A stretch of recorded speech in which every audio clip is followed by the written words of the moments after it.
Hello, Duckies and Dice Fiends. Welcome back. It is Tuesday, and that means it is time for the Table Talk Show. We have a truly incredible guest today who I cannot wait to speak to.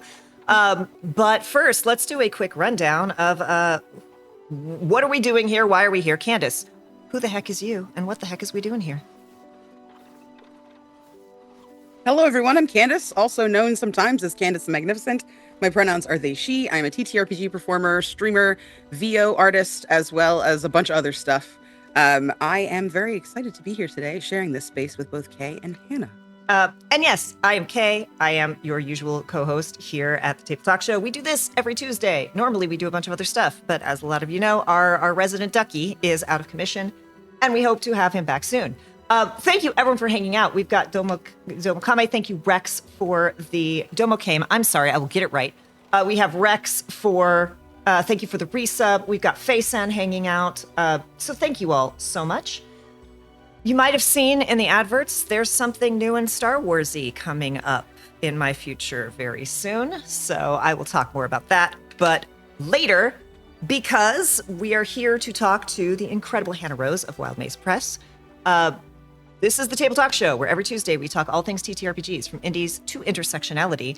And Hannah has worked on a bunch of stuff that you probably know about. And if you don't, I don't know, maybe you just, I don't know. I don't know how you're in the space. You don't know some of the things. You have a lot left to discover. You have a whole lot left to discover. But Hannah, please tell us about yourself, where we can find you, and what the heck you get up to.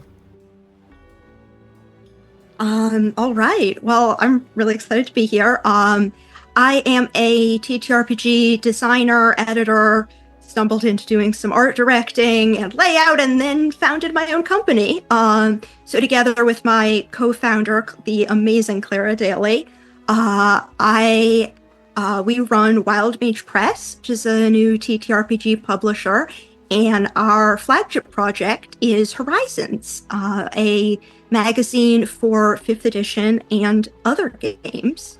So we publish a quarterly issue with 3 articles for D&D and 1 article highlighting another featured system.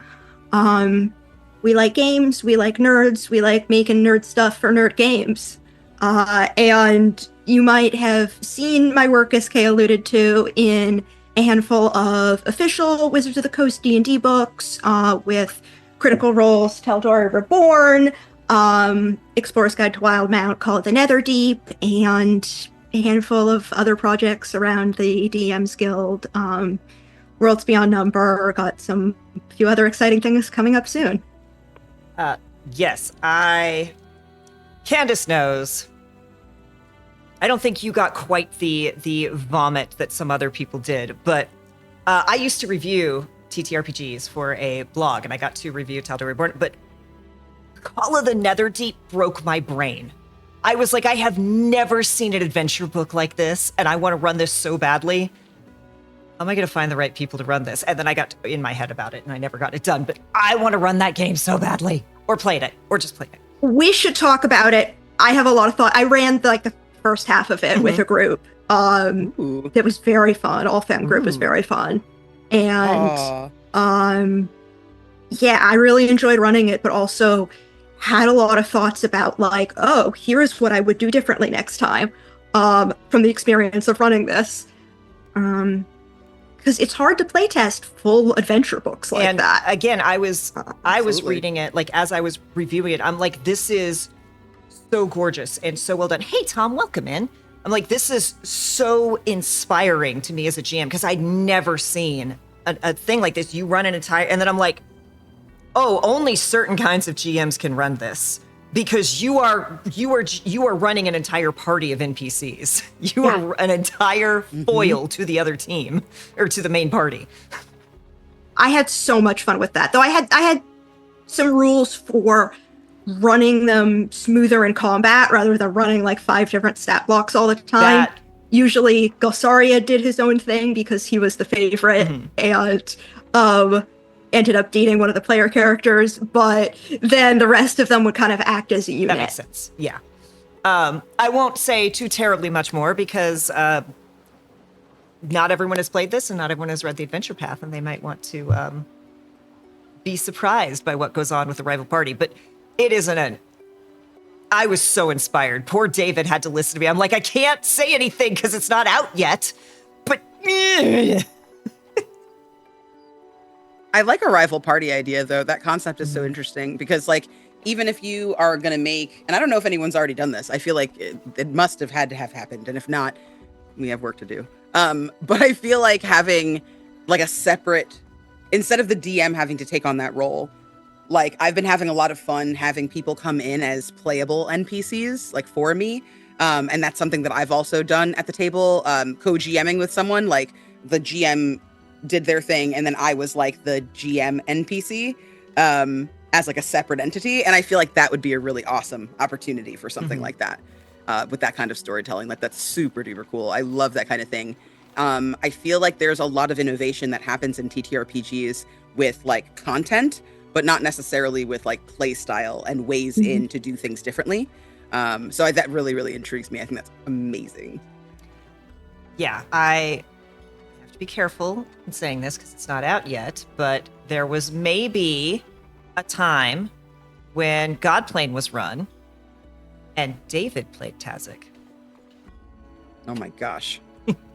Which I'm sorry, Hannah, this is I'm attempting a campaign that I ran. No, that's okay. I'm attempting to, if I'm looking into the void, it's because I'm attempting to lure the cat over here instead of behind the computer. I'm surprised we don't have a Gilmore, but give it time. So, yes, you talked a little bit about Horizons, and I want to make sure we dive into that because it's so cool. But yeah, let's talk a little bit about...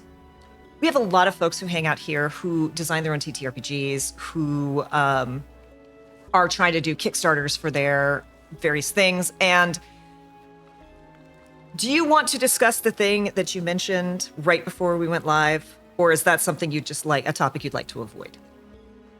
We don't have to go super deep. I have just blanked out on what it was, but probably yes. We could go for it. Well, you, early in your career, were a moderator for the D&D channel for Twitch. Yeah. And I'm a community manager and have been for way too long. And I've also done moderation for, as people in chat probably know, DeviantArt. So I always love to talk about like lessons learned, especially to me in the AP space. It's so important because I spend a lot of time educating people who want to become streamers. Yes, as Rex says, may the gods bless you for that work. I spend a lot of time educating people who want to become streamers about like figure out your boundaries and what you will and won't talk about before you're live on air, right? What do you have? And I realize this is very broad because I want you to be able to talk about what you want to talk about and not things you don't want to talk about. But like from setting up APs and moderating kind of those channels and making cool spaces to creating a TTRPG and kind of getting that going, I'm not necessarily talking getting in, but like what are lessons learned along the way that you think are great for people? Mods are great. Mods are so important. Best. And then this is honestly not from like patting myself on the back for being a mod once upon a time, but especially in a Discord community, in Twitch chat, in a Discord community, just seeing how mods can lead by example and also shut any bad things down to make the space feel really safe and warm and enthusiastic and encouraging. And that just makes a huge difference, especially over time, just building the community and setting the vibes. Absolutely. And I think I've also seen, from, again, the D&D Twitch channel where you can get anybody in there, to a community like MCDM Productions, which is quite large, to the stuff I'm doing now, which is, as we're just starting out, relatively small and cozy. The size matters a lot in terms of the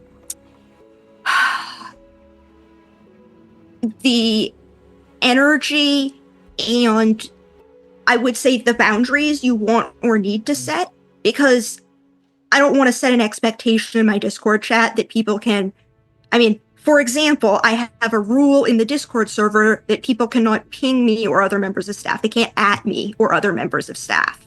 So, yes, Discord is a distraction while I work, but I'm not, there is that boundary. And I don't want to set the expectation that people are going to be able to like always get responses from me versus a mod or somebody else in the community. But also, while it's pretty small, I found I haven't had to worry about that being an issue. You know, maybe once we have 3,000 people in there, probably only 300 of them will be active, right? But when things are really hopping, when you have a big community with a lot of people who don't have any kind of personal connection or long-term connection to the rest of the community, to the work, to the creators, then it's just a very different vibe. And I think I know what my boundaries would be when I get to that point. But I have found that I can let myself relax a little bit more and engage a little bit more in the daily chatter in a smaller space. It's good that you're having this like kind of initial growth of people that are there that understand what you're trying to do, rather than people who are kind of just there because they are, you know, fans of maybe you specifically, or even like ancillary work that you're not really focusing on. It's stuff that you've done and you've accomplished, but not what you're trying to get the word out about now. So I love to hear that you can still feel comfortable despite the fact that like you are very much a well-known person. Something that I've started to see is a lot of, and we talked about this a little bit beforehand, a lot of parasocial kind of relationships. And something that I've noticed as like a smaller creator that's kind of begun to grow, that happens so quickly. Things go from you're a stranger on the internet to actually I watched you in this one thing and now we're best friends because you responded to my Blue Sky message, right? Like so fast. So I love that you are already in a place where you can kind of foster your environment and kind of keep your boundaries for what they are, rather than having to kind of react to that like in real time. I've also, I think, developed a lot of emotional distance on social media out of necessity. Just over the years, you know, being on Twitter back in 2018, 2019 was actually a big part of me starting this career and getting to know people in the community. And that's true for a lot of people. But I have also seen how the, you know, community, industry, both, whatever amorphous blob it is, will turn on people for a error or perceived error or lack of living up to an ever-changing, ever-raising bar. And so I have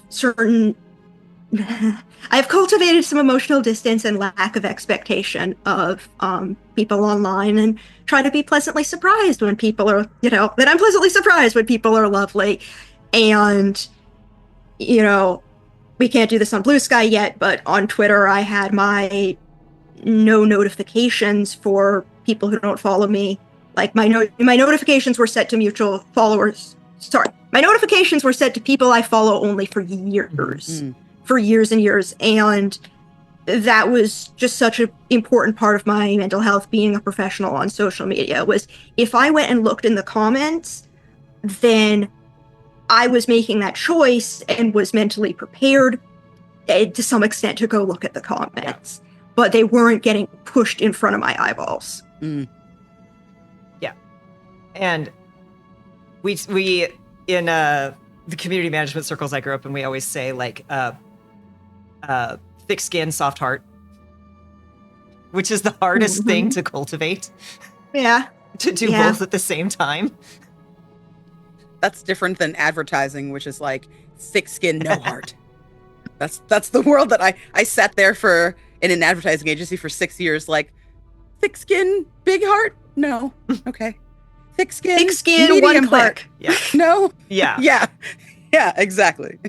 Well, and one thing that you mentioned that I want to lean into a little bit too, which is one of the ways I set up spaces and discords and communities that I manage, is I actually have some decently robust rules in place, and I I explain to people who are setting up spaces, the rules that I specifically call out are not for the people who want to be in this community.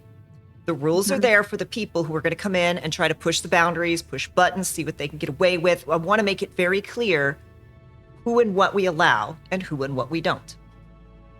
That easy. Yeah. We actually had filters set up, to prevent particularly offensive swear words. And, so we had filters set up across the server. And then I was talking with my testers in our tester channel, and realized that their message was getting deleted when they were trying to use a swear word. It was like, no, okay, we should be able to swear in the internal channels if we want. Actually, I need to go turn that off for us. But yeah, absolutely. Being prepared for that is really important. And community guidelines. We wrote a set of community guidelines before we opened our Discord. I think having documentation is really important, not just for the community and people to theoretically read the code of conduct they are agreeing to, but to have that documentation for, staff and mods, and to be able to refer back to that if there is a problem, and just for everybody to know where is our baseline here and think about it. Hey, DC Lasser has done a lot of mod work. I've done a lot of mod work with them, and they do a lot of modding. DC is incredible. So good. Talking about the old days on the D&D Twitch channel a little.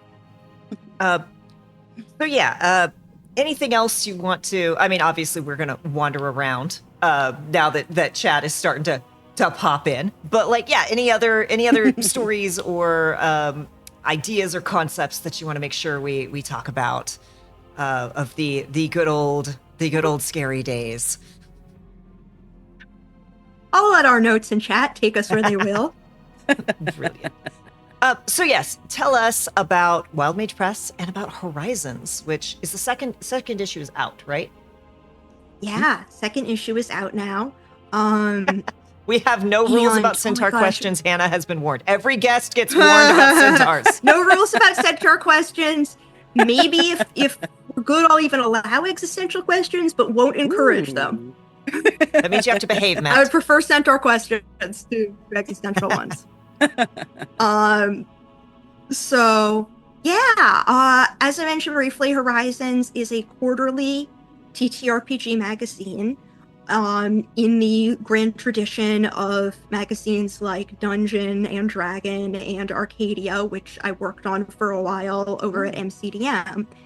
And I wanted to continue that tradition, continue to work with hand-picked designers and artists and testers, and make some really high-quality, polished, gorgeous content that is easy and fun for people to just drop right into their games. And I wanted to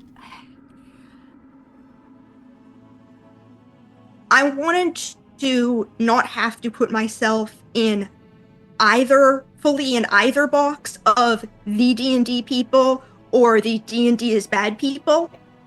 Because actually I feel like games are good, and yes, I do like 5e, but also I like other games.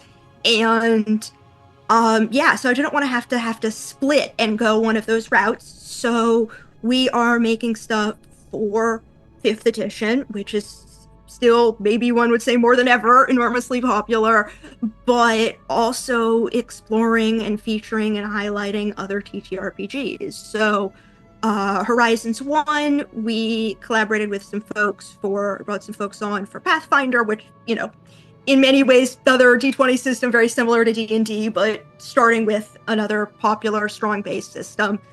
And for Horizons 2, we dived into Darrington Press's Candela Obscura, which was very fun. We actually have an interview over on the Darrington Press blog about that with the designer Carlos Cisco. And in the future, we are going to have an article for Deathmatch Island, which is a very cool game from Tim Tenney and Evil Hat, and some other things that aren't publicly confirmed yet, but we got a long list of systems we'd like to try out. Amazing. And create for. Yeah, everyone, well, most everyone in chat, certainly Candace knows, like, I love playing different systems. I am so just like biased though towards any D20 system. If it's a D20 system, I probably want to play it more than the others. But as Candace, I'll play anything once. I want to try all the things because there's so many cool things I could take from other systems and be like, this now belongs in this game as well. Yeah. And it just makes you a more rounded GM. It makes you a more rounded player, a more creative player. Yeah, that's for sure. awesome. And sometimes I enjoy a game or a campaign in spite of the system. A 2d6 system is not really my thing by default, but I've still had plenty of fun playing games in that system. Do you have a submission process for systems, or is it just what you and others find? Great question. Certainly, if subscribers or people in the Discord want to, no lobbying, please, right? Certainly No feel free to drop a comment on, Patreon post or our website subscription. We have it on both. People can subscribe either through our website or through Patreon. Feel free to drop a comment, but it doesn't just depend on what we want to design for. It depends on who publishes that system and what kind of license they have for it. And also depending on the license, like what kind of relationship we have with them, because some I might want to design for, but they don't have a license. I don't know anyone there. It's going to be a pain. Frankly, I definitely see why most publishers don't publish for more than one or two systems, because it is a lot of admin and overhead and occasionally legal consultation. But also, working with some systems that I hope our subscribers will like, that we're interested in as creators, that we can do some co-marketing and cross-promotion with the publisher, where we know some folks will be really good at being the designer for that article with that featured system. Feel free to drop a comment, but it's maybe we'll have a poll at some point.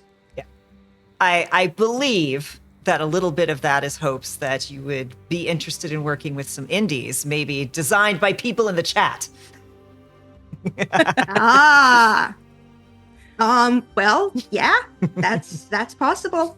There's also, we have bonus content. Our issues are quarterly, so we have a lot of bonus content between issues. So something might not be a fit for one of the main articles in Horizons, but we're really interested in doing collaborations with other creators in the space when time and budget allows, to make things together. And so there might be ways that things could be a collaboration, even if they're not a full article in Horizons. We spend a lot of time here talking about how working together, the rising tide lifts all boats. Other people are not your competition. Work together, make friends in the space. Everything's better if you do that. Well, I feel like that's kind of what Horizons seems to set out to do in a lot of ways. Like, I've looked at some of the pieces that you've published online of what to expect in the magazine, especially the additional archetypes or the additional investigators for Candela Obscura.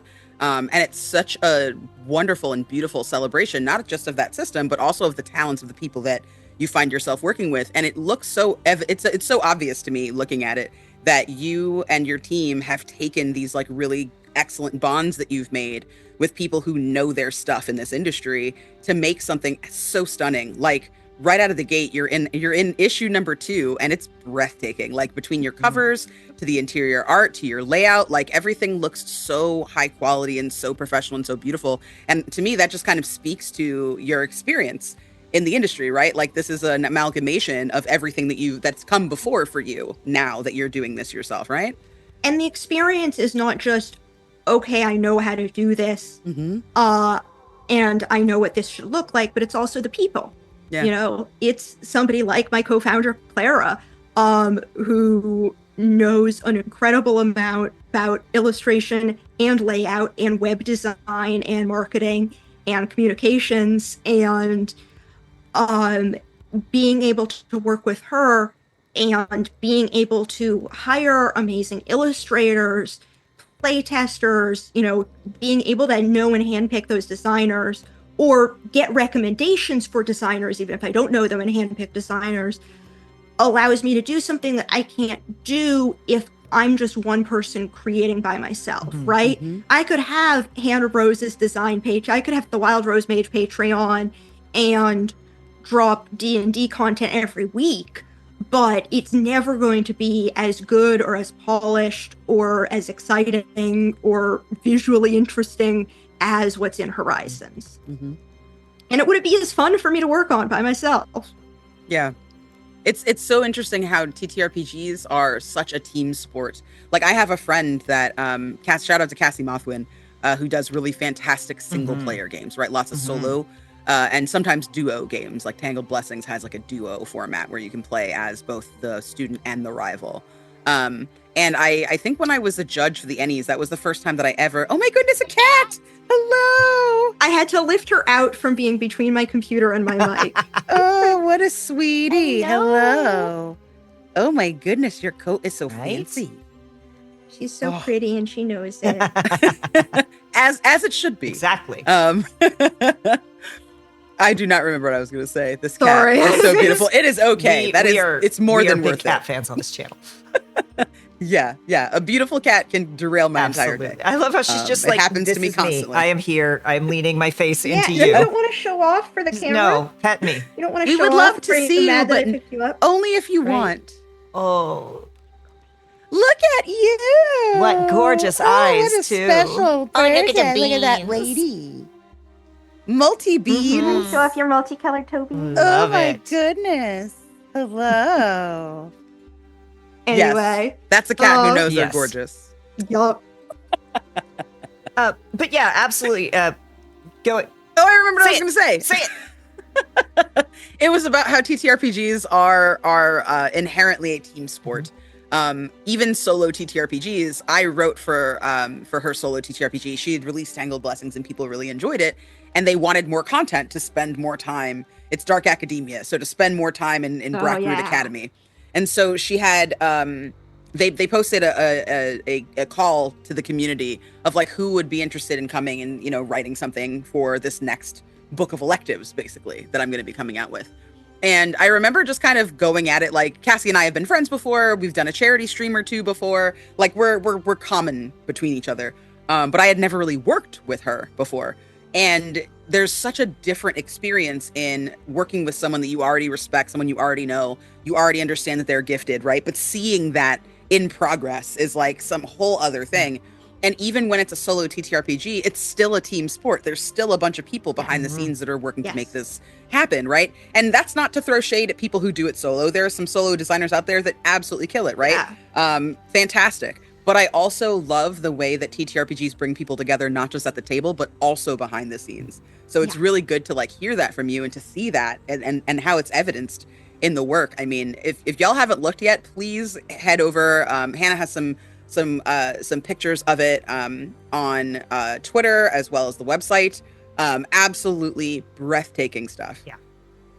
And I didn't I don't think I dropped the link to you guys because it wasn't out when we emailed about this and set up the overlays and stuff, but we now have a free sample of Horizons 2. Ooh. So I can, let's see, do I have permissions to drop links in chat or should I send that in the to you? Zoom chat and I will drop it. I would VIP you, except my VIP is full. We have already filled the VIP on the channel. Oh, DC is in the chat saying working with Hannah was great.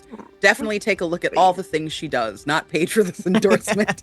Yeah, like I wanted to run games. I wanted to play games. And it wasn't until like David and I actually went, oh, we both want to make these things. And I got my partner that we started actually turning, like I ran some fun things. I took the heist that Liam O'Brien did on Critical Role, and I took that and modified that. That was the first one shot I ever ran because I'm like, I love this. Let's do this. And check out the free sample of Horizons.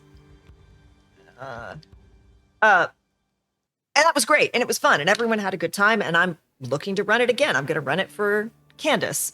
But it wasn't until I found someone else that I could really be creative with. And in fact, like, this is a little bit of, oh, yes, Matt knows I can't take a compliment, so he's going to attack me on screen. Where you can't get away. I literally derailed me to the point where I forgot what I was going to say.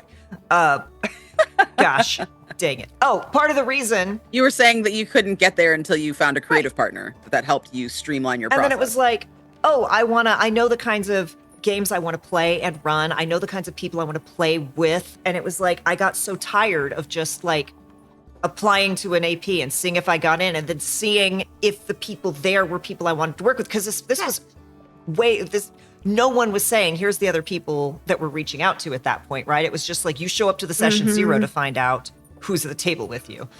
And I got so frustrated. And then Candace was telling me stories about experiences they'd had that were less than pleasant with, no safety tools and things. And I was like, we can do this. I don't want to do it, but I'm going to have to do it, right? I'm going to have to do it if I want to do this thing. And I regret some of the times when things have crashed on stream and we've crises, but I regret none of it because it has been so amazing to get to meet people and work with people and build community and tell stories that matter to people.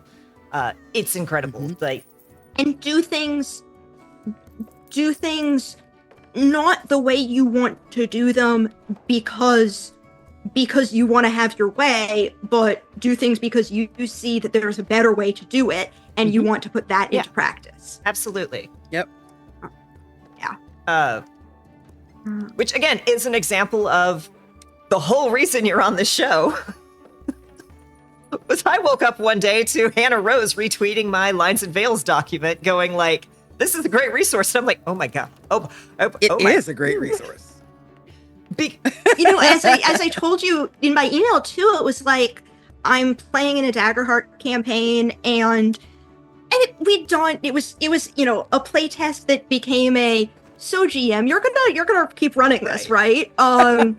It was a let's try the rules, and then we cajoled the DM, whose arm we did not have to twist very much, into continuing to run it. And at some point, we're like, yeah, we should fill out a proper like Lines and Veils checklist. And I was like, surely somebody's made a Google sheet. Like, you have various PDFs and checklists. I was like, surely somebody's made a Google sheet. We were going to put this in a Google sheet, and then it was like, no, I guess nobody's made a Google sheet of these ones I know of. And then like a week later, somebody retweets your Google sheet tool. And I was like, yes, this is what I was looking for. This is perfect. These people are putting in the work and making something good because they care about the community and creating things that people need. So yeah, I mean, because we used the standard PDF one, and that was great. Except I was in a game with Sword and Key, and they were manually copying everyone's over and making sure every line, and I'm like, oh no, and it was really because it was a trophy dark, so it was like straight up horror, right? So it was many. so important, so many lines and right, and it was also one of those things where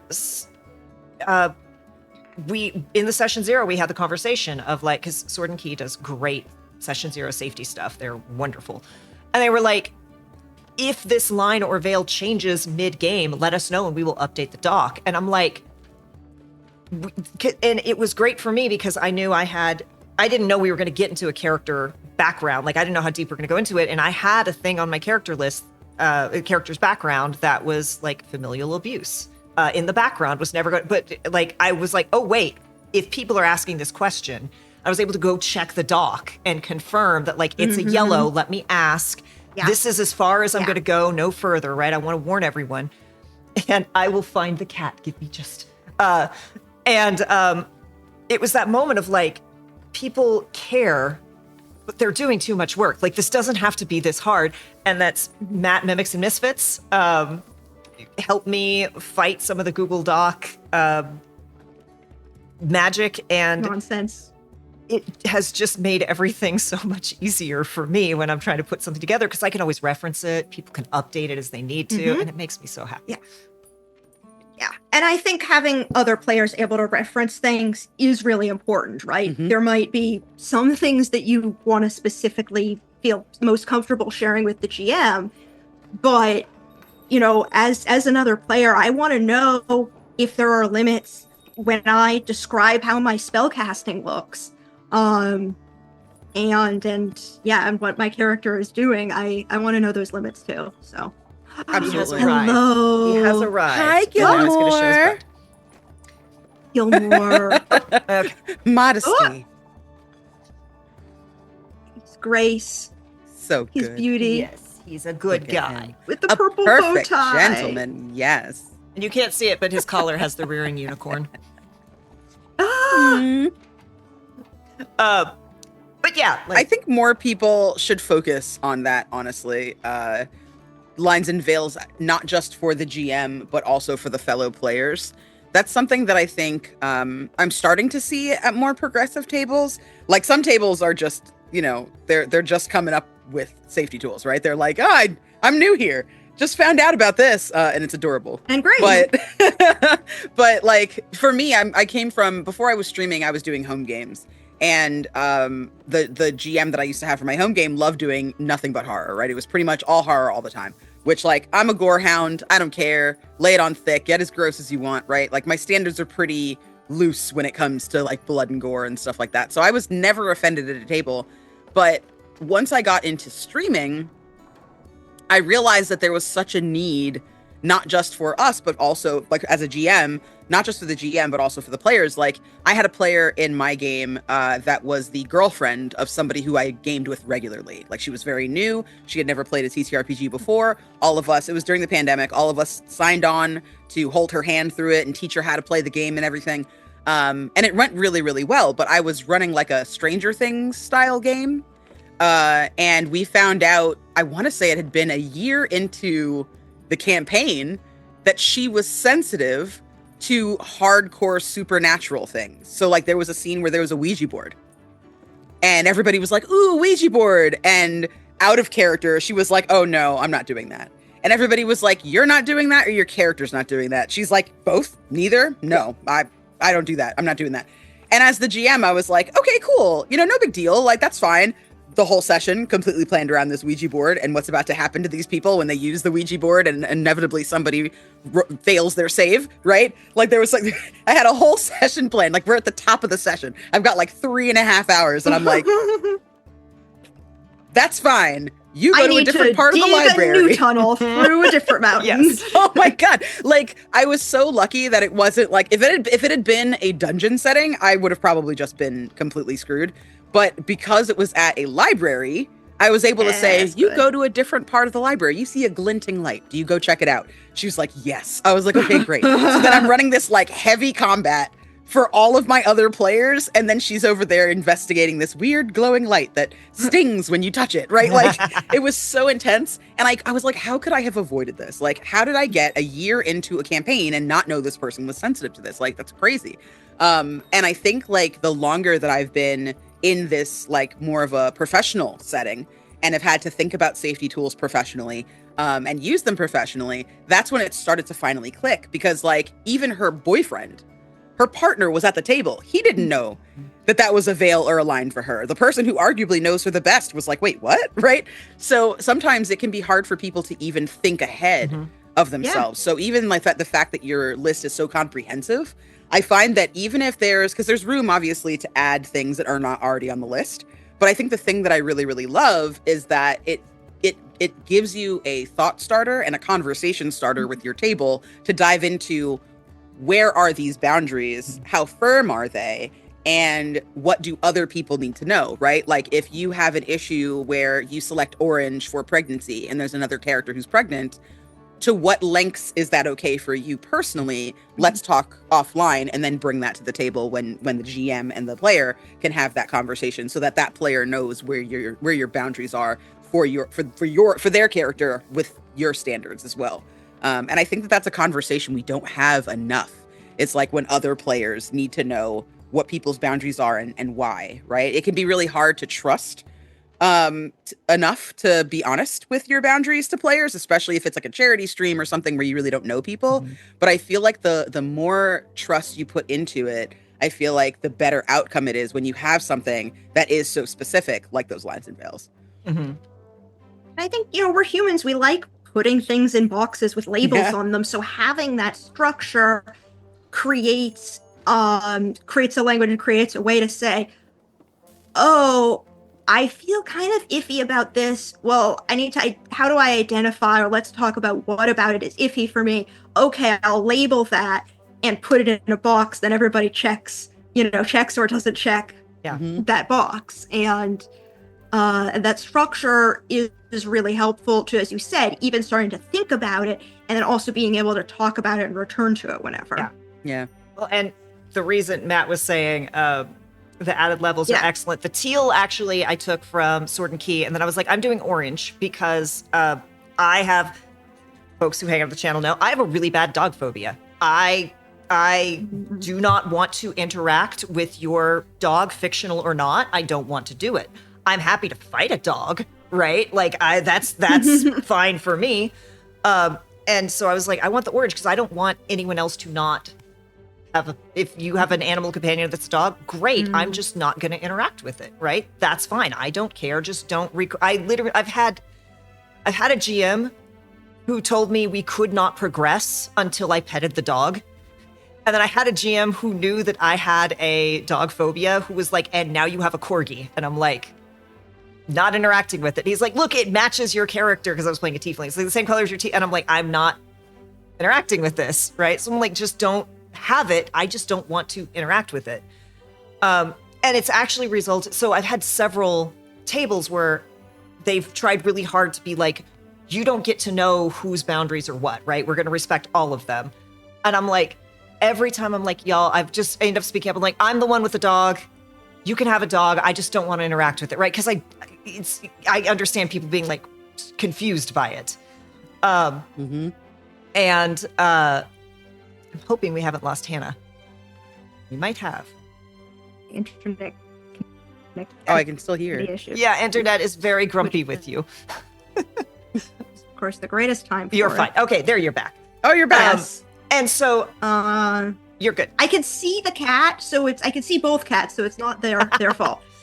And so at this one table where we were trying to, I was like, I'm the dog problem. Have a dog. I just don't want, like, I'm fine with whatever. I just don't want to interact with it. And then at the end of that conversation, another person at the table raised their hand and was like, I actually am on the other end of that. Please don't make me fight a dog, a wolf, anything like that. Please, I don't want to have to do that. And so it was a great little conversation for the table as well. Just my going like, this is where my boundary is. And someone else went, oh, I didn't know I wanted a boundary there, but it's there. Like, just found that out. Well, that's, I think, also why a comprehensive list is so good, too, because you are able to, again, like the thought starter of, oh, I didn't know I needed someone asking me that. Like somebody, just the other day, I actually used it, and somebody was like, I'm not cool with eyeball stuff. If you could just avoid eyeballs. I'm like, okay, so like eyeballs in general, or do you mean like things that are going to be invading that space? And they were like, oh, I didn't really go that far. Eyeballs in a jar. Yeah. Oh man. And then they like got really serious eyeballs about like in normal. Yeah. Yeah. It was so funny. I was like, same thing with trypophobia. Trypophobia is mine. Kay was like, is there anything that you'd like to add to this sheet? Is there anything that you come across a lot? And I was like, emetophobia, trypophobia. If you can add both of those for me, I would appreciate that. I don't want to have to deal with that at the table. If it's a game where it's necessary, that's fine. But I would like for someone to offer that up. And that sprung out of, I think maybe a week before Kay had asked me that question. I was at a table that I had done lines and veils for. Everything was by the book. We were having a really wonderful time. It was a horror campaign. Everything was good. I was having no issues. There was a silly scene where we went to like a Chuck E. Cheese style facility with a bunch of children, and someone got sick like near my character, and I had to roll to like get out of the way. And it was honestly one of the most stressful non-combat experiences I've ever had in my life at the table. Like, it was so simple and everybody else was laughing. It was real silly. It was a very slapstick moment. But my character and myself, I was just like, I'm done for if this happens to me. I will never be the same. I can't have this. I can't have this right now. Like, I was in panic mode. I almost shut my camera off. It was a lot. Like, I made my save, so I was able to dodge, and so I ended up being fine. But I think that if it had gotten on me, I would have Relatively fine. Yeah. Yeah. You know what I mean? Like, it sat with me for a little while after. I had such a strong visceral reaction that I didn't expect. And I mean, now it's nice to be able to have that conversation at the table. And even when somebody has me use lines and veils that aren't that chaotic, wholesome lines and veil sheet, I now know to go, hey, Yeah. emetophobia, please. Yeah. red. Yeah. And yeah, I pride myself on being a GM who can work around boundaries, because, like, apparently I've accidentally made things worse. Like, so I was like, if you have a problem with snakes, cool. They don't have snakes. We have now flying eels. People are like, wait, no, that's worse. Why would you, like, more than once I have said that, and people have been like, no. And I'm like, okay, my bad. Flying eels are off the cool. Okay. Add it to the extra section. My bad. I didn't. Snakes, flying eels, and other wiggly creatures. Yeah. It's like, okay, they're not spiders, now they're crabs. That's Worse. Like, the number of things where I'm like, okay, easy. I'm taking away the scary thing. Oh, I've made it worse. I can tell by your face that I have made it worse. Was not my intent. But yeah, and then One of the things I was just gonna say, in terms of customization, I mean, one of my favorite things as a GM is customizing things for my players. So, I want to give my, players' characters things that match their aesthetic, but things that the players will enjoy and be excited about. And one of the things that we have in, our style guide and that you'll see in issues of Horizons are, in article content warnings. If there is not for every article, but if there is something that is specific to call out, that is a notable trigger for a lot of people or a number of people, and not just that it contains this, but kind of saying up front, like, to what level the content is predicated on this or involves it. Is it just a little bit? And giving both permission and a little bit of direction for how to adapt. Because in a lot of scenarios, permission, a reminder to check with each of your players that they are okay with this content, and adapt it if necessary. yeah, that is so important. And really teaching, because again, I understand, especially a bunch of old school GMs, like, you had the adventure and you ran it, right?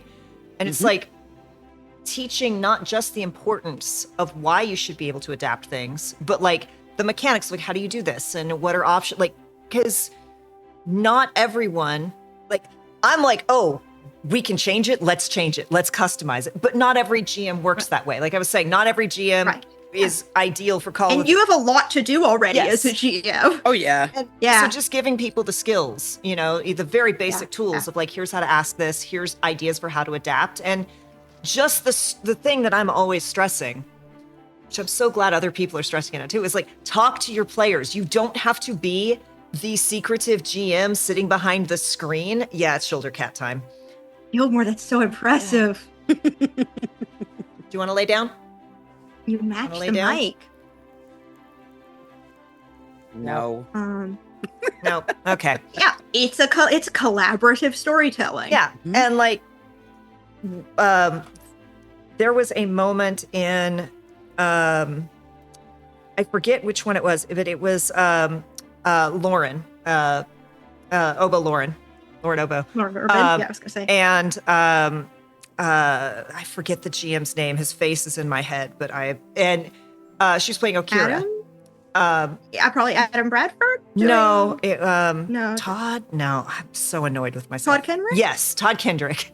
I'm like over here going, I'm grabbing at names and none of them. And she was talking to her god, and the god was saying, like, it was, don't eat that. The god was saying, like, I don't necessarily like it. that when people summon me, right? And Okira had a moment of like, does it bother you with when I summon you? And Todd, in that moment, live on stream, broke character and said, is there an answer you're looking for?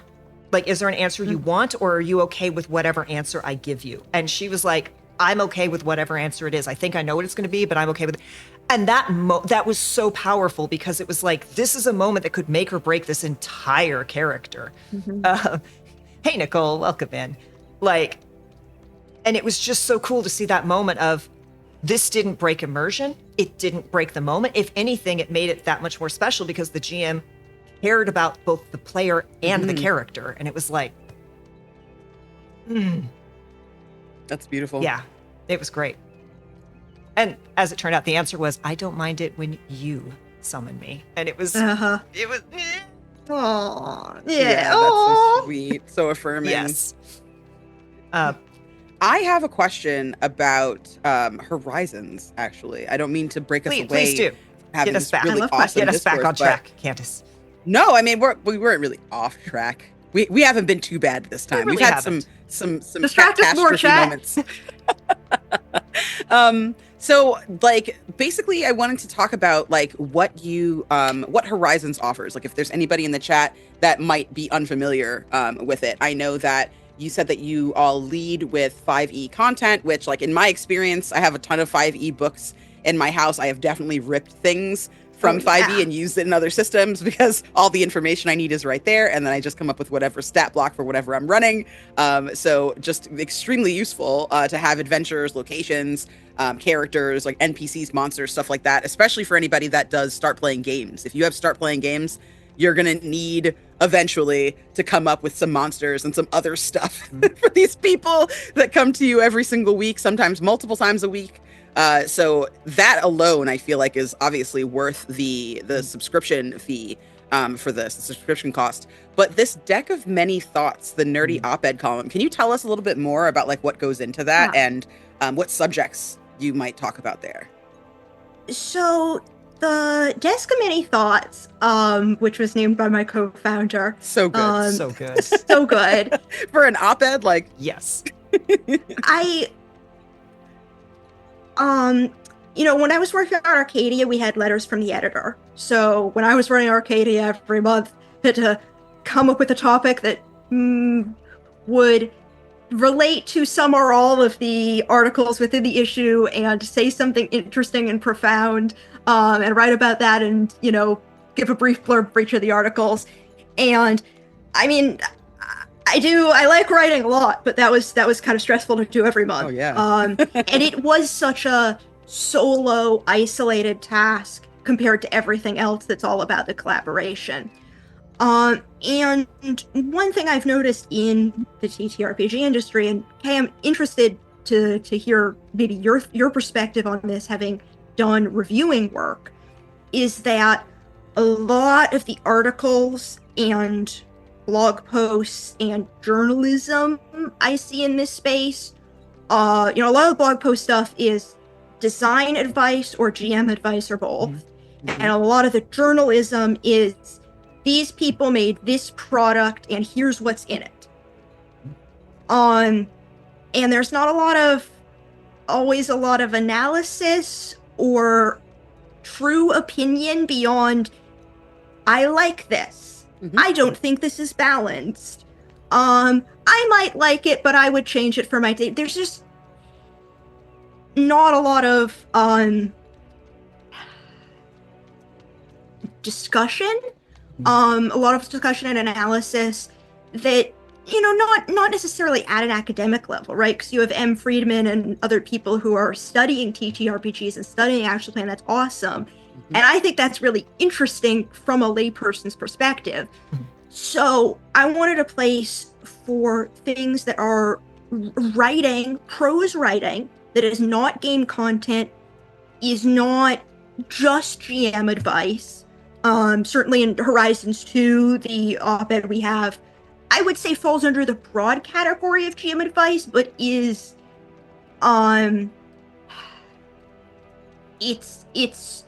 it is a thought piece and exploration as well. Yeah. And that specifically is about how to add flavor and texture to your fantasy games with reality. And with being inspired by the nitty-gritty of everyday historical life. Anyway, so I wanted a place for things that are related, prose writing that is not a review or announcement or advice for aspiring designers and GMs. And honestly, it's pretty experimental. You know, it's something where I have a lot of folks who I would love to tap for it and who will maybe have the chance to write for it. And maybe, you know, promises, but maybe we'll do an open submission something at some point. Could be really fun. Maybe some of it will be an interview style format, but again, it's our spot for things that, you know, in a magazine that goes beyond game design. I love very that. quickly. I agree. Hey, Jason. Yeah, hey, Chrysicon. Welcome in, y'all. Continue, Candace. No, yeah, I was going to say that I think that that's a really apt perspective. There is a ton of kind of this sort of stagnant, like like a rehash of basic GM stuff, right? One of the podcasts, I am affiliated with this podcast. I'm on their AP right now, so I feel like I'm a little bit more well versed. But 3BH, Three Black Halflings, I feel like the advice that you get when they're not interviewing and they have kind of more of like a general discussion based episode, the GM advice and the player advice that you get there. Last week we talked about improv and RPG, right? That's a very small creator that does player advice. A lot of that kind of stuff, I think, is like I like to see more of that coming into the community, because as this community gets more diverse, now that you have more femme GMs, right? More queer and LGBTQIA plus GMs, you have more POC GMs, right? Like that same kind of rote advice is not going to work for everyone, and it's not going to work for every situation, right? If you are a start playing games GM and you are DMing for people that you've never met before versus this is your home game you've had for 25 years, it's not one size fits all, right? You're going to need if you're very start different. playing GM, then these people are paying you, which is an entirely different kind of relationship. Absolutely. Yes. And you have to treat it as such, right? Like I've seen a lot of people bend not just their boundaries, but also the boundaries that maybe their table probably has because of that parasocial relationship, because people are so used to just kind of palling around with their table. And that's how you end up crossing someone's boundaries really easily, right? By not showing enough deference to that employer-employee kind of relationship. I have heard horror stories of like players pushing GMs beyond their boundaries because I'm paying you. Yes, and you work for me.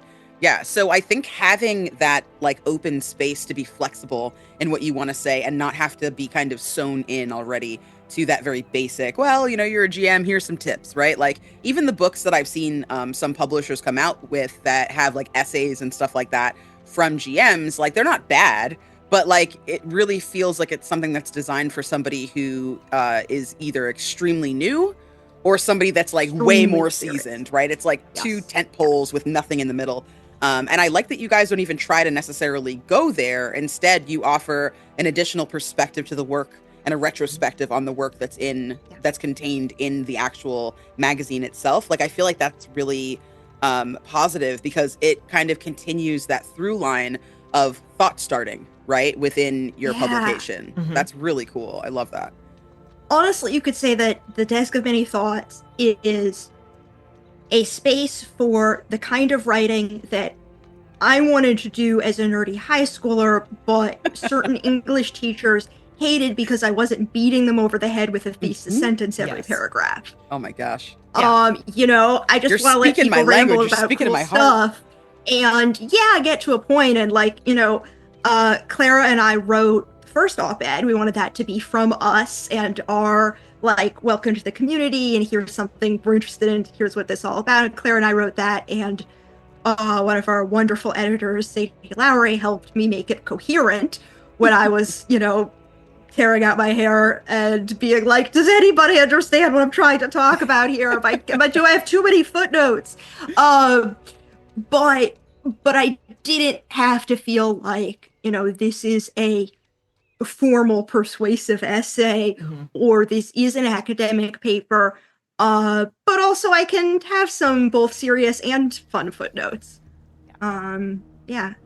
And that's one thing I really love about not necessarily this is how to GM, because like my famous story was I was like, I want to run 5e. I don't know the rules well enough. What like I went to the internet and I'm like, what's the best way for me to learn the rules, right? So I can GM well.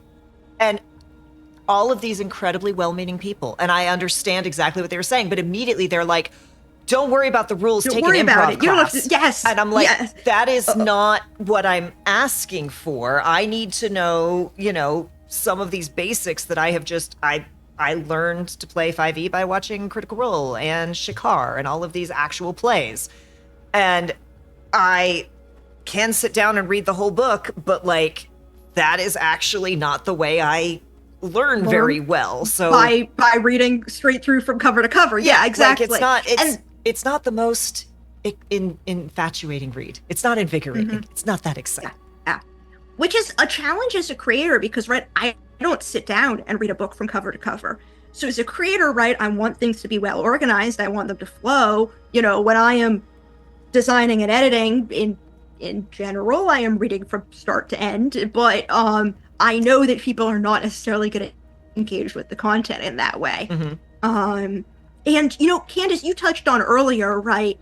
You have a bunch of 5e stuff that you draw from and then use in other systems. And that is also absolutely something that we intend to happen, right?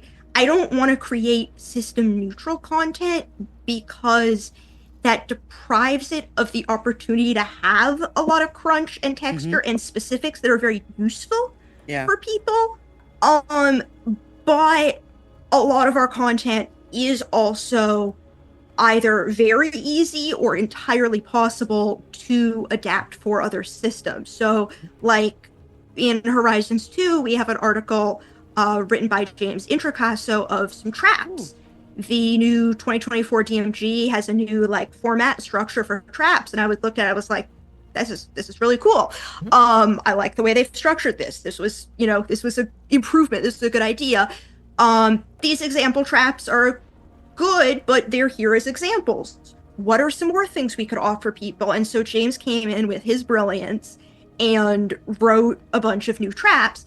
And already we have people in our Discord saying like, yeah, these are great. I translated them over to Draw Steel, or I'm going to use these in Pathfinder. And it was super easy. So yeah, that is also like, we playtest the heck out of our stuff and we know our 5e design, but it is, people are welcome to use the content however they want. And actually, this might be some bonus content for our subscribers, but I just used one of James' traps in a game I ran last night, only I changed it from a melting treasure trap to a freezing treasure chest trap. So I just adapted it a little bit and changed some of the, aesthetics and triggers and damage type, and I'm probably gonna write that up and talk a little bit about my design decisions there and what I did in the game for our subscribers. It's an example of how you can adapt things and how that is part of our intention. Yeah. Yes, and James is brilliant.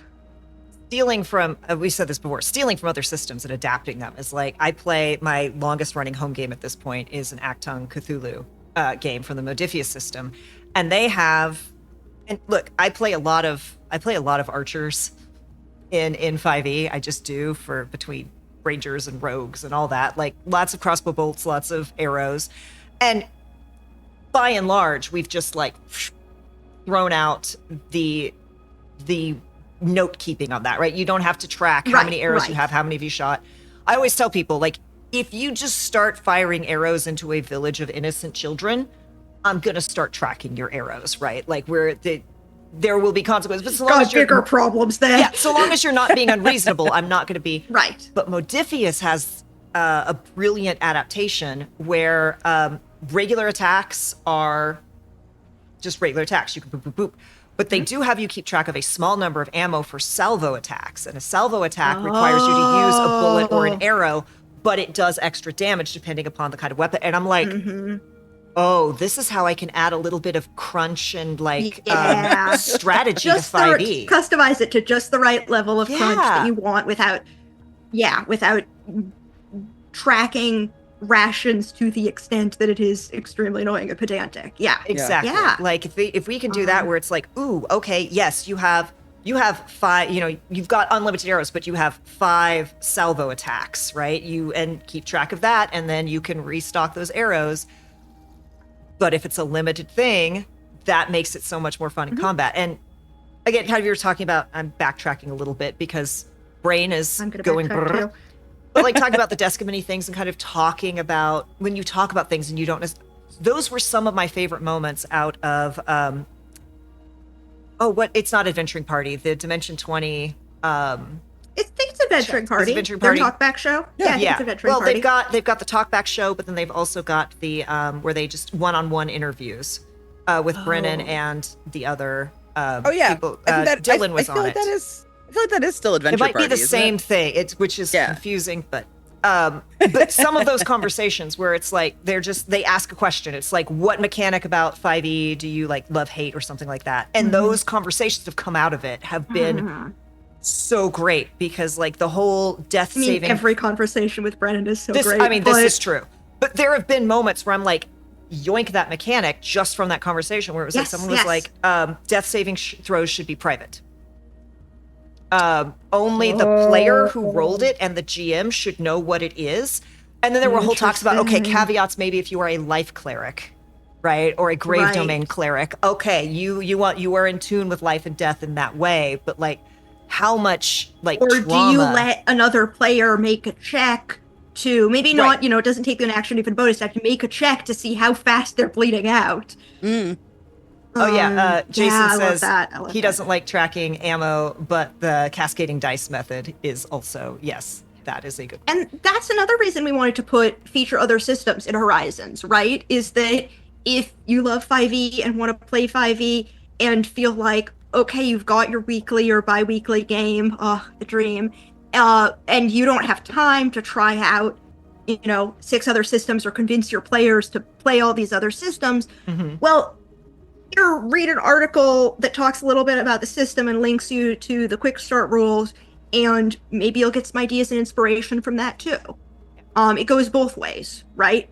You can take these Candela obscure archetypes and make them NPCs in Candela or in your D&D game or whatever. Candace knows we played a one shot of Backwater, which is an awesome system. And the luck mechanic was so pure and clean. It's at the start of the game when you're making your character, you say you either choose even or odd for your luck. And then when it's a 50-50 chance, it's roll a dice. Doesn't matter which one. If it matches your luck, you succeed. And I'm like, it's clean, it's simple. Really, go follow Alex and go buy Backwater. It's incredible. Candace, you wrote for is the new one out yet? I forget. Back channels. It's coming. Yes. Yeah, coming. It's coming. Not It was successfully kickstarted and fully funded. I wrote a bunch of South Florida legends and such. Really excited for that to release finally. It's been a little while, but yeah, it's coming out soon this year, I believe. I knew you'd written. I couldn't remember if the new one was out yet or not, and then I panicked because I felt like a bad friend. Yeah, no, not at all. They're coming out with Back Channels and I think Backwoods together. Backwoods is the New England.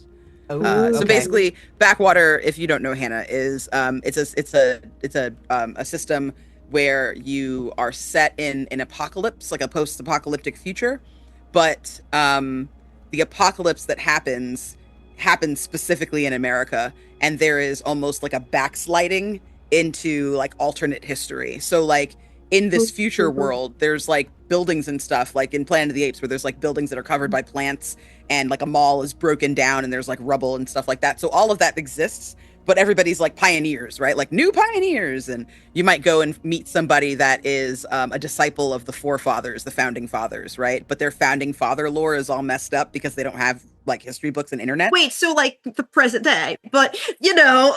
Kind of, yes, right? I wasn't going to So, like, say for it, example- but it was on my brain.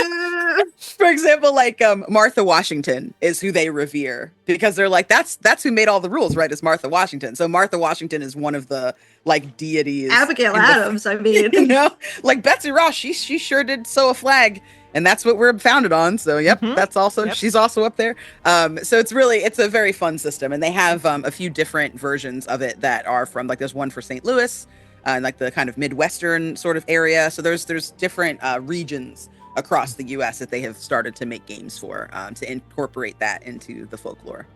I love location-specific and region-specific things, whether it's Mm. like a biome or, you know, I mean, Unsleeping City, talking about Dimension 20, right? Oh, so Unsleeping good. City is Oh, Brennan's love letter to New York. And I Yeah. was moving from LA to New York, and I Oh. binged all 2 seasons of it while packing up my apartment, and that was just joy. And then I ended up going by the Bleecker Street, like my way into my office. We went by the Bleecker Street subway stop, and I'm just like, this would mean nothing to me, except now every day it's a little bit exciting. A little magical. But yes, we are nearing the end of our time. So, Hannah, anything else you want to tell us about Horizons, about Wildmage? Can you give us any sneak peeks about the next? Can I also congratulate you yeah. on those that collab you did with Paola's Pixels? Oh, yeah. I'm pretty sure they're hard sold out, but absolutely gorgeous. Hopefully she will restock. I mean, I can certainly get you the PDF, but yeah, I really love Paola's work. I've been just following her work, and every time someone I know has a baby, I get them some of the onesies that she makes every time their friends get a baby, and they're a huge hit. Get the onesies. I have so T-shirts. much of her little stuff, the little pins. It's a Yeah. problem. I And she don't even really sponsors use some of our enamel games. pins, so Yeah. I turn them into fridge magnets. Oh my goodness. Smart. So I turned the pins into fridge magnets. Anyway, so I worked with her for a previous Kickstarter on doing some magic items for the natural weapons. I love writing magic items, and so when she started posting the art for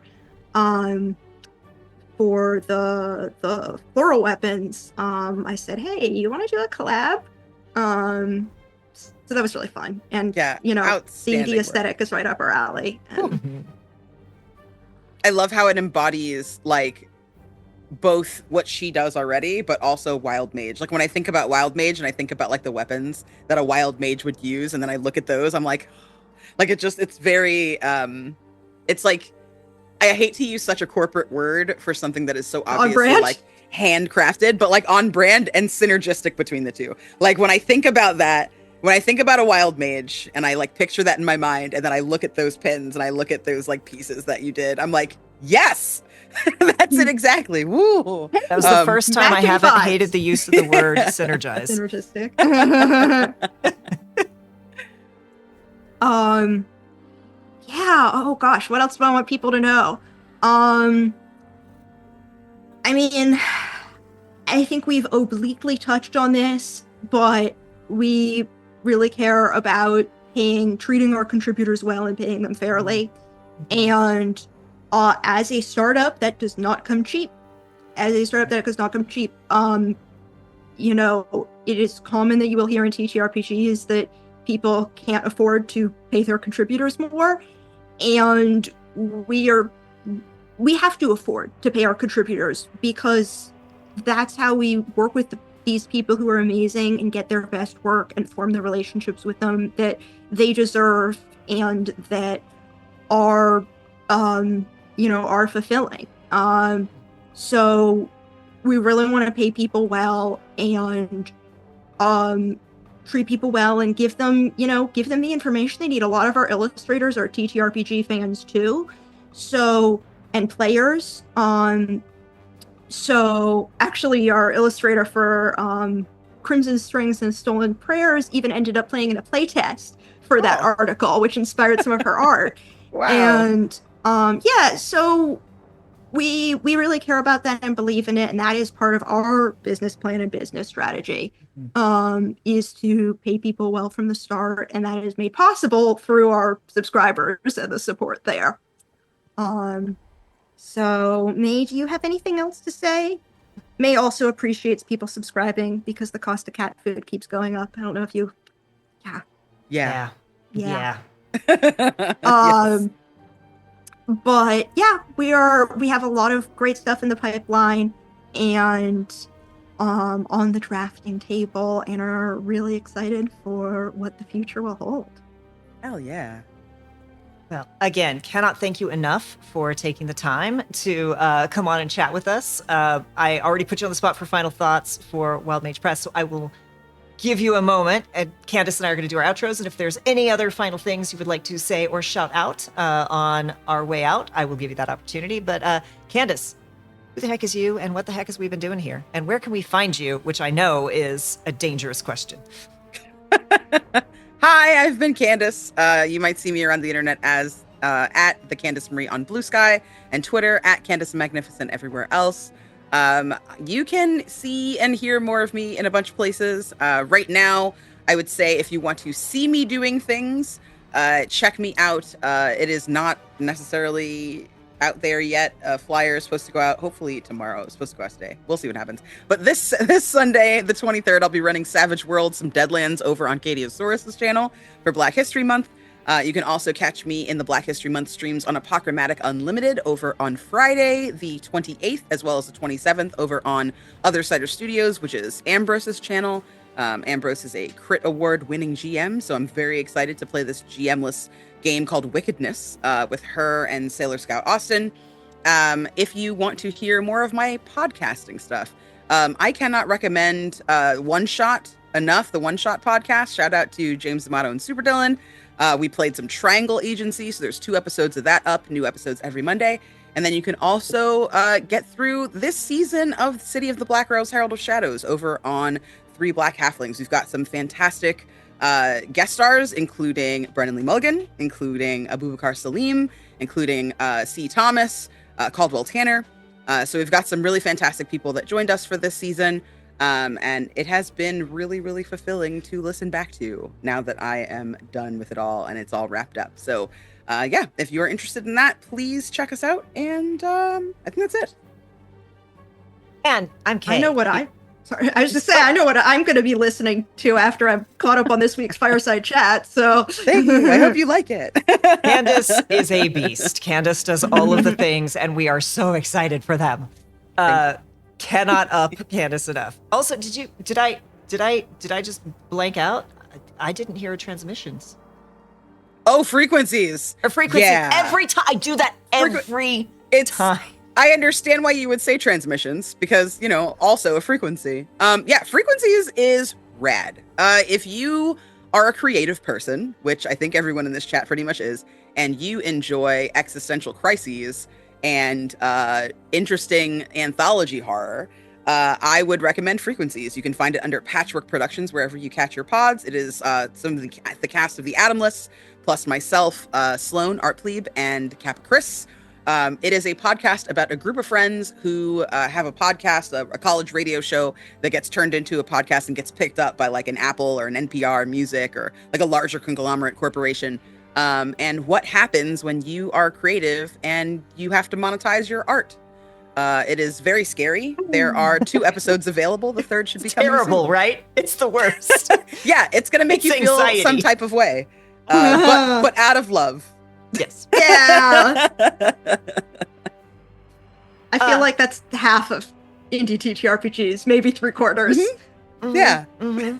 Even just doing a stream, it's like, oh, I gotta promote the things that it's really easy when you're promoting like APs because it's like, look at all these other awesome people that I'm lucky enough to get to play with. And it's like, no, Literally. watch this thing that I made.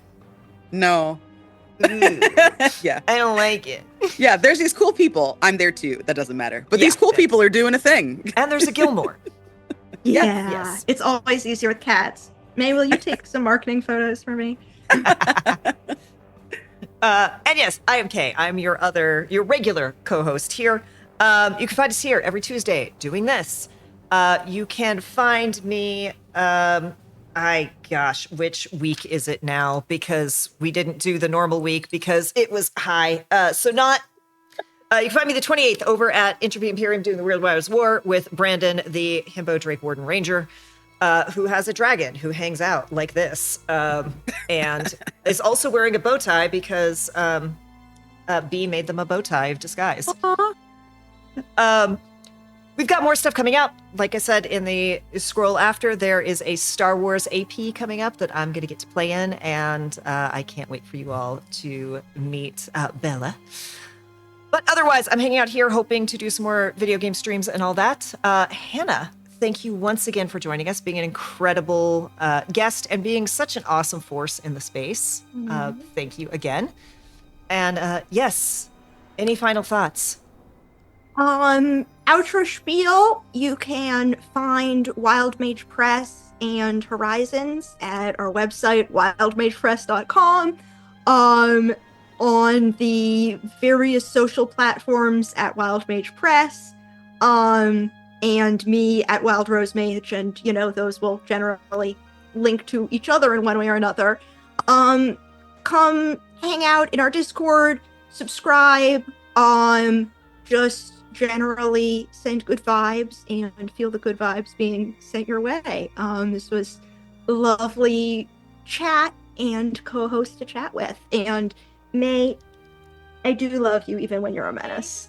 There's a request in chat for telling the cat that I love her. It is important. Yes. Okay. And with that, we are going to wrap up. Thank you again, chat, for hanging out. Thank you again, Rex, for the resub. Thank you to Jason for making sure I stayed hydrated. And as always, be kind to yourself. Be excellent to others. We will see you next time. Bye. Oh, good kitty.